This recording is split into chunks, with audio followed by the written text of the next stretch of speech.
In the shadowed corners of early 20th century literature, Gustav Meyrink's Golem emerges as a labyrinthine narrative that blurs the edges between reality and the ethereal.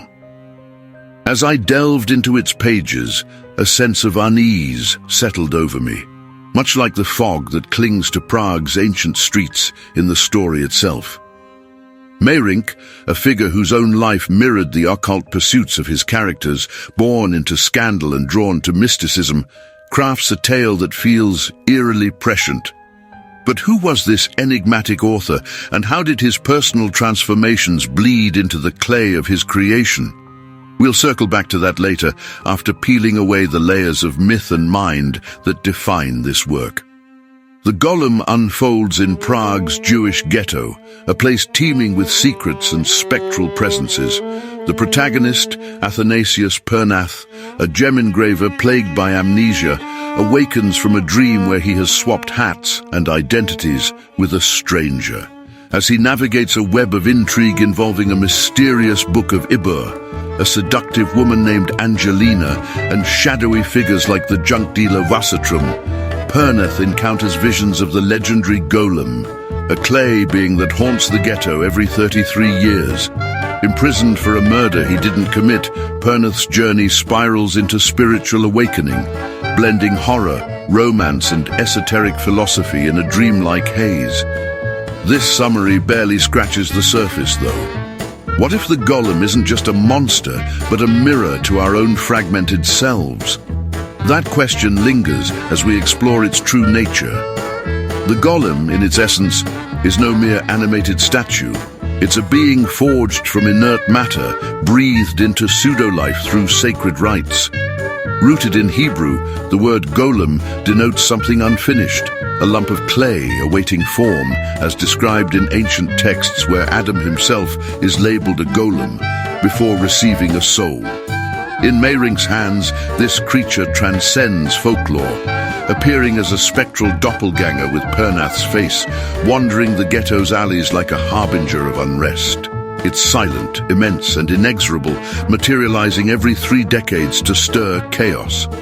Yet, is this golem a guardian or a curse? The implications stretch far beyond one man's nightmare. On a personal level, the golem symbolizes the unchecked aspects of the self, the raw, unrefined impulses that, once unleashed, can overwhelm their creator. Imagine forging a part of your psyche into existence, only to watch it rebel. That's the individual peril, a warning against hubris in tampering with one's inner world. For Pernath, encountering the golem forces a confrontation with his amnesia, unearthing buried memories and desires that threaten his sanity. Collectively, the myth speaks to societal fears, a being created to defend a community, like the Jews of Prague against pogroms, but capable of turning destructive if not controlled. In historical contexts, it reflects the double-edged sword of protection, empowerment that risks backlash.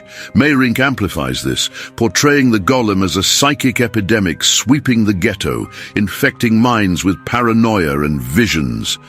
But what ancient wisdom birthed this clay sentinel? The answers lie in mystical traditions that Meyrink weaves into every shadow. Kabbalah, or Kabbalah, pulses through the golem like hidden veins beneath the skin of the narrative. This Jewish mystical system, emphasizing the divine names and the tree of life, provides the blueprint for animating the inanimate. Meyrink draws on concepts like the Ibbur, a benevolent soul possession, contrasting the golem's more malevolent animation through words like emet, truth, inscribed on its forehead. Erase the E to make met, death, and it crumbles. In the novel, Pernath's encounters with the Book of Ibbur echo Kabbalistic paths to enlightenment, where letters and numbers unlock higher realms. I found myself drawn into this web, pondering how Meyrink, an occult enthusiast, uses Kabbalah not as mere backdrop, but as a tool for character transformation. Yet these mystical elements draw from even older sources, ones etched in sacred debates. The Talmud, that vast repository of Jewish oral law and lore, fleshes out the golem's skeletal form. It recounts sages like Rava creating calf-like beings for sustenance, or rabbis animating men from dust. Though these creations lack speech and true soul, mere golems, unfinished vessels. Meyrink nods to this in his golem's mute, lumbering presence, a being devoid of independent will, echoing Talmudic warnings against playing God. Pernath's story mirrors Talmudic discussions of creation's ethics. Is animating matter a divine mimicry or a profane act? As I read, a quiet unease built. What if our own creations, technological or otherwise, inherit this soulless void? But to trace this further back, we must turn to the very genesis of these ideas. At the Torah's core lies Genesis, where God forms Adam from earth, breathing life into dust, a primal golem narrative. Psalms 139:16 even uses golem for an embryo, underscoring incompleteness. Meyrink infuses his tale with this biblical echo, positioning the golem as a distorted reflection of divine creation, born not from God's breath but human incantation. This origin story in the golem elevates the creature from monster to metaphor for human aspiration and folly. Reading it, I sensed a profound loop. Just as the Torah's clay man gains a soul, Pernath seeks his own spiritual completion. Speaking of souls and psyches, Meyrink's work anticipates a psychological framework that would later redefine such symbols. Meyrink's novel reads like an unintended map of Carl Jung's ideas, predating the psychologist's major works, yet aligning with his concepts of the collective unconscious and individuation. The golem embodies the shadow archetype, a repressed primal force that must be integrated for wholeness. Pernath's amnesia and visions represent the journey towards self-realization, confronting unconscious elements in a process Jung would term individuation. Jung himself analyzed golem dreams as symbols of undifferentiated chaos, yearning for form, a massa confusa haunted by potential.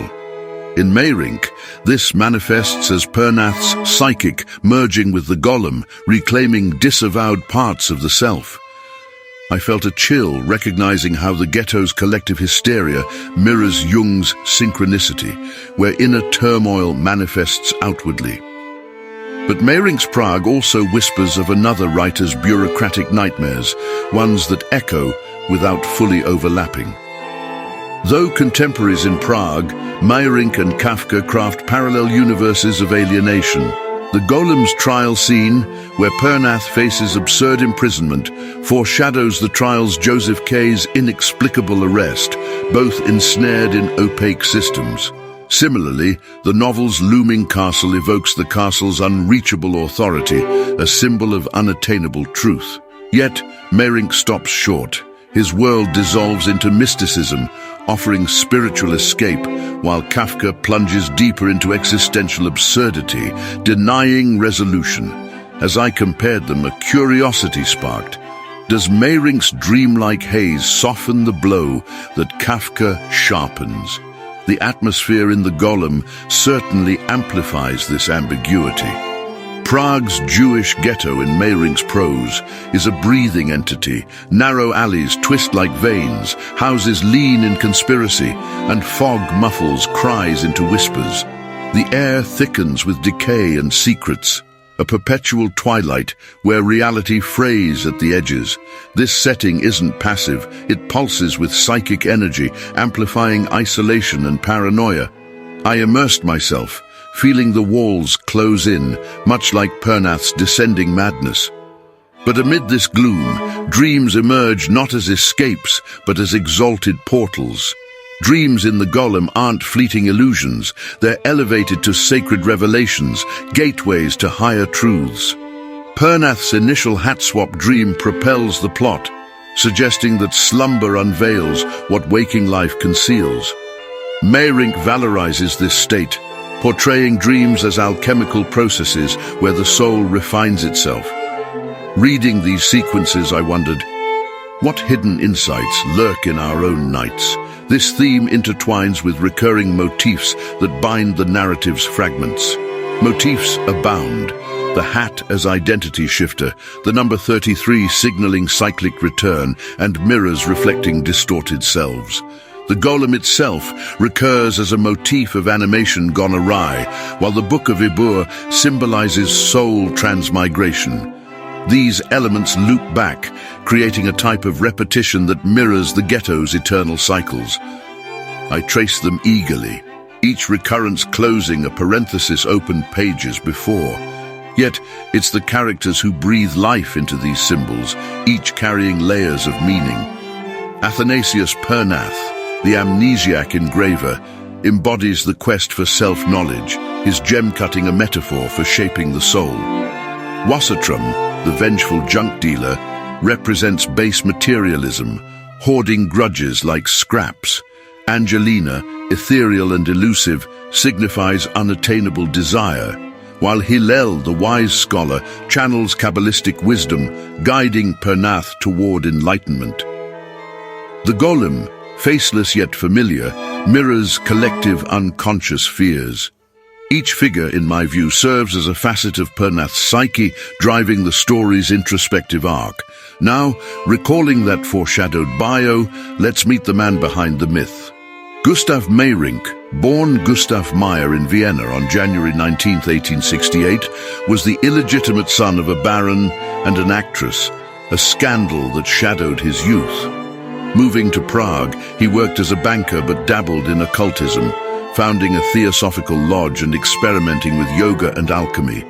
Accused of fraud in 1902, he endured imprisonment that fueled his writing, leading to the Golem's 1915 publication amid World War I. Meyrink's life echoed his fiction. Conversions from Buddhism to mysticism, financial ruin, and a move to Bavaria, where he died in 1932. His experiences with duality, respectability versus esotericism, infuse Pernath's struggles, closing the loop on why this novel feels so personally charged. In wrapping up this exploration of Gustav Meyrink's The Golem, I've traversed its mythic depths, psychological blueprints, and atmospheric chills, feeling ever more connected to its enigmatic core. The loops of curiosity, from the golem's clay origins to Jung's shadows, from dream valorization to Kafkian echoes, now close, yet invite rereading. What unspoken truths might your own encounter unearth?